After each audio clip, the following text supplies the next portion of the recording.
Forging Friendships Season 2 is sponsored by Iron Mountain Metalcraft, located in the beautiful Pigeon Forge, Tennessee area. Go forge a memory with Forged in Fire fan favorite Robbie Bowman. Woo! Season 2 is also sponsored by Oklahoma Knife Group, Black Dragon Forge, Paragon Kilns, Honest Aloe, Gents, and by viewers like you, link in description.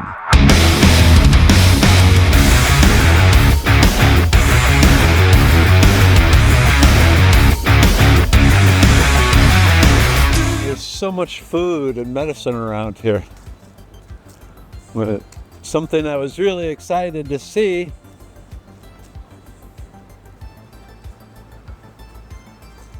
the wild lettuce.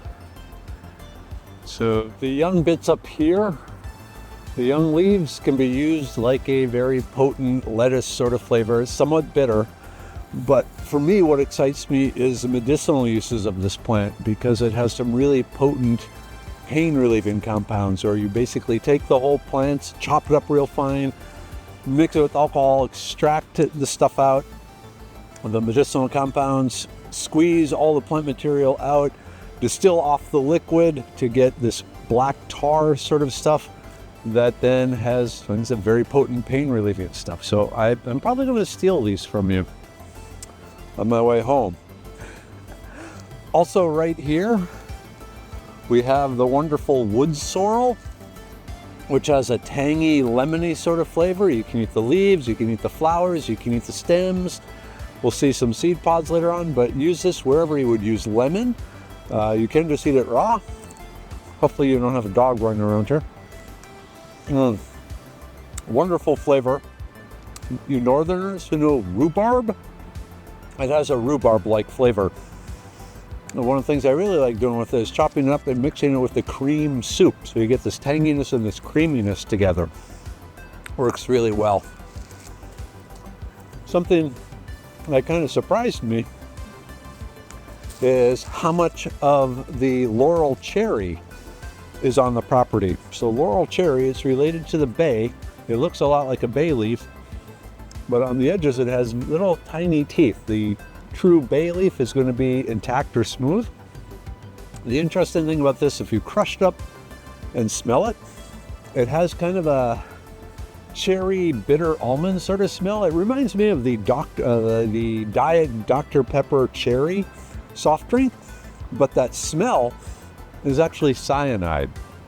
And so this is actually something you don't want to eat because it can be very, very bad for you. But other things you can eat, where did I see it? Well, we got the pony's foot, which is kind of nature's iceberg lettuce. And it's called pony's foot because the individual leaves are shaped kind of like a kidney bean or the hoof of a pony's.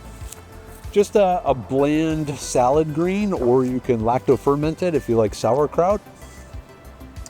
While I'm down here, we have cudweed.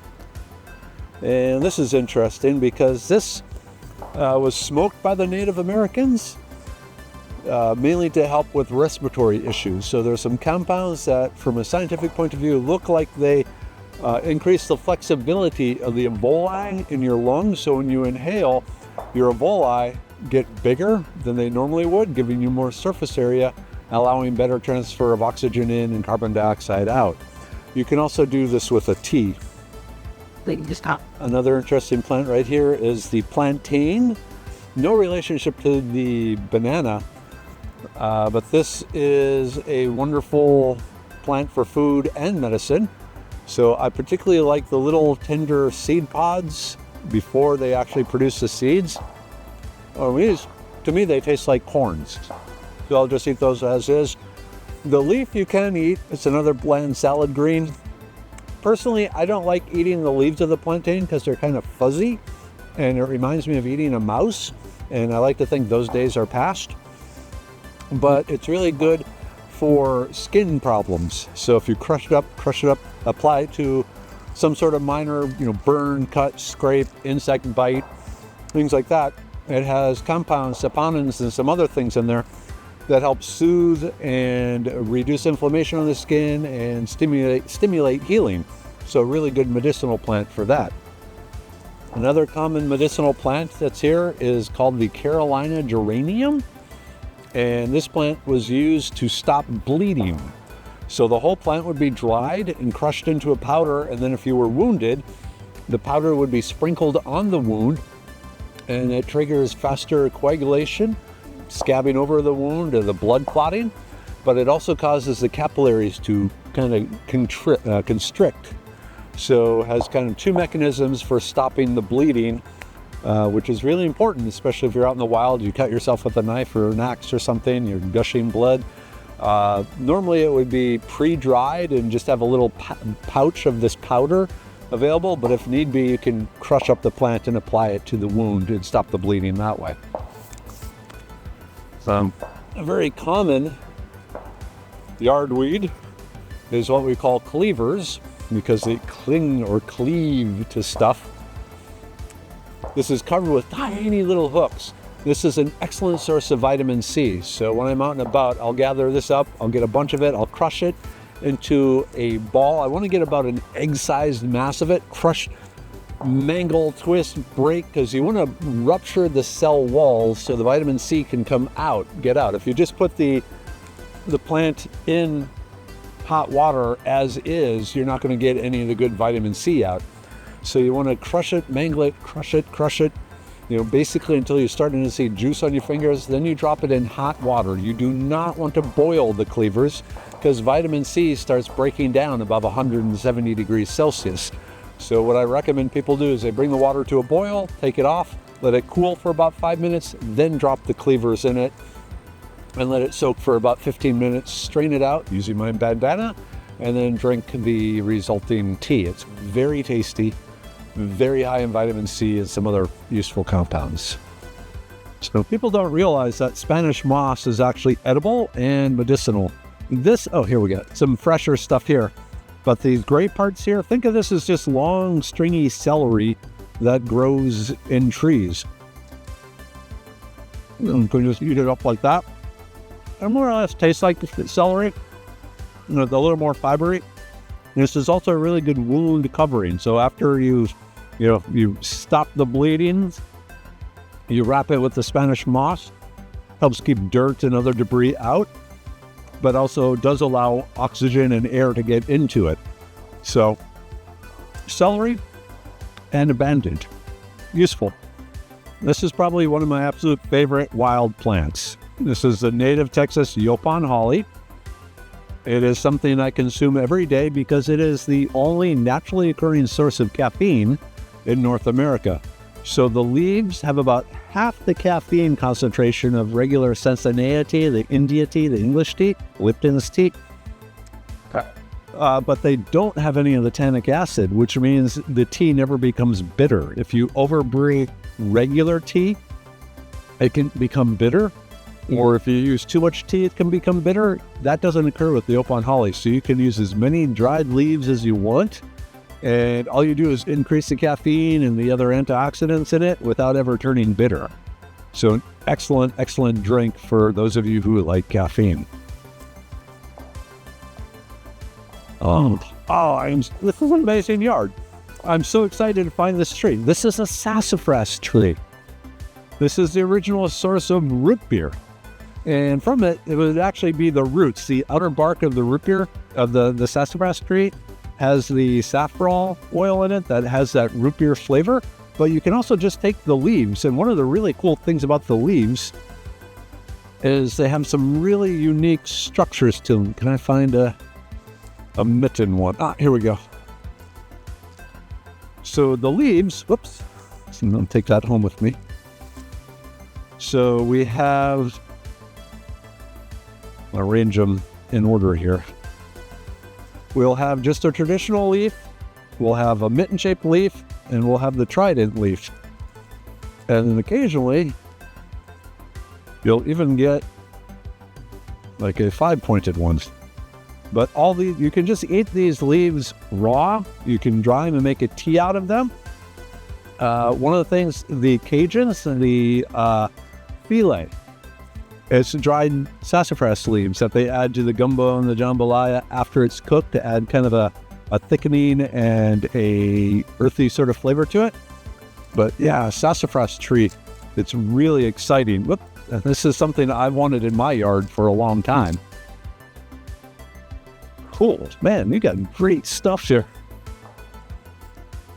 Another plant I really like the flavor of is Horribolicea. And it has kind of a parsley sort of flavor. So I'll throw this in salads, I'll throw this in sandwiches, kind of use it as a interesting flavored lettuce. Very common native plant around here. I saw some stuff around over here. We're getting close to the end of the season, but we have a lot of chickweed. I could still throw this in a smoothie, and one of the cool things about chickweed, besides it tasting very good, and it's loaded with vitamin A and vitamin C, it also contains some mucilage in it. Some of the think of like okra slime, but not nearly as much. But the reason I put it in a smoothie is because the mucilage, it is perfectly designed to grab onto and hold sugar.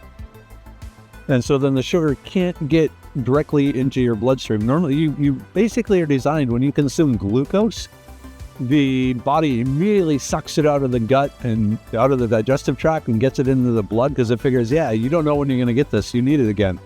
And so when you're eating things high in sugar, you end up with these blood sugar spikes. And slimier foods like the chickweed, wild violet, okra, prickly pear cactus, they all bind to that sugar and slow down the release, so you don't get that blood sugar spike, so you don't get all the health issues associated with the blood sugar spikes. And the thing about with the smoothies is we have bred the blueberries and blackberries and strawberries and bananas to be incredibly sweet, loaded with sugar. So you're getting the health benefits of the smoothie and all the antioxidants and stuff, but you're flooding your body with sugar, which is not good. And so by throwing chickweed in there, you help bind that sugar so it doesn't pass into your body. Sow thistle is interesting. A lot of people, when they see it flowering, they think it's a dandelion because it has that big yellow flower like a dandelion. This is actually not a thistle. It looks like a thistle, but it's like a pretend thistle. These aren't actually sharp. This is a non-native plant. It's actually was a garden vegetable in France. It was grown to be used similarly to a dandelion because it is related to the dandelion. So they would use the young leaves in salads and soups and things like that. But one of the best parts of it are these little unopened flower buds. And what you take with these is you just pinch these off, you drop them in pickle juice, and let them soak for about 6 weeks, and they turn into this most fantastic pickled caper-like dish that is the best relish you will ever have on a hot dog or a bratwurst or anything like that. So just pickle the sow thistle flower buds before they'd open, when the top is still kind of bent in, rather than when they've formed the point. Because when they form the point, that means they've already been a flower, and at that point they're not really usable for food. Here's some more sow thistle. So you can see how the flowers do look like the dandelion, and after they've been around for a while, they close up. But these little unopened buds with the innie belly button are what you're after to drop into the pickle juice. Ooh, we have a bunch of henbit here amongst the cleavers, and this is just another salad green or spinach substitute. So you can take the leaves and the stem, chop it up, and use it in quiche, use it in lasagna, use it anywhere you would use spinach, really. This is another interesting plant here. I'm almost a little nervous to talk about this one, but I'll do it anyway, and you can decide if you're going to use it or not. This is called a sida, S-I-D-A, also known as wireweed, Sida rufunda. And one of the interesting things about it, it is loaded with ephedra. So it has a long history of being used as a decongestant and as a stimulant. But the Japanese, back in World War II, figured out how to make meth. The original meth was made from the ephedra extracted from this plant. In Louisiana, It is illegal to be caught transporting this plant because they assume you're making meth out of it, which in Louisiana is probably correct. So we have the wisteria, and the leaves, the stem, the pods, all that of the wisteria are poisonous, but the flowers with their wonderful wisteria smell was used to flavor wine.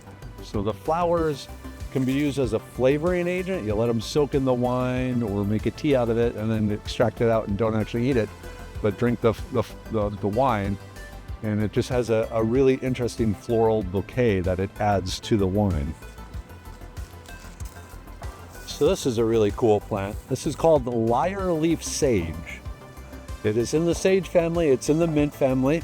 We got this rosette of deeply lobed fuzzy leaves. We have a square stem that then branches into two side branches with flowers at the end, and then the center branch that goes higher with these little very, very light, pale purple flowers. And this is, again, another spinach substitute, especially the leaves. Just chop them up, throw them in your quiche, throw them in your spinach, throw them in your salads. If you make your own sauerkraut or kimchi, you can do that with them. Not a lot of flavor, just kind of a neutral sort of green flavor, lettucey sort of flavor, but generally just a nice free food. The sort of Native Americans, their medicinal belief was what they called the doctrine of signatures, where if a plant looked like a particular part of the body, it probably helped with that part of the body, or if it looked like some sort of disease. And from that, they called this cancer weed, because when this shows up, it spreads over an area. If you know anything about growing mints, how the mints spread, and it takes over an area, kind of like in their mind, the way a skin cancer would grow over someone's skin. And so the belief was it would treat cancer, but Western studies have found no cancer-fighting properties in it. When there's no sitting on the throne, let me be the one showing you what I know.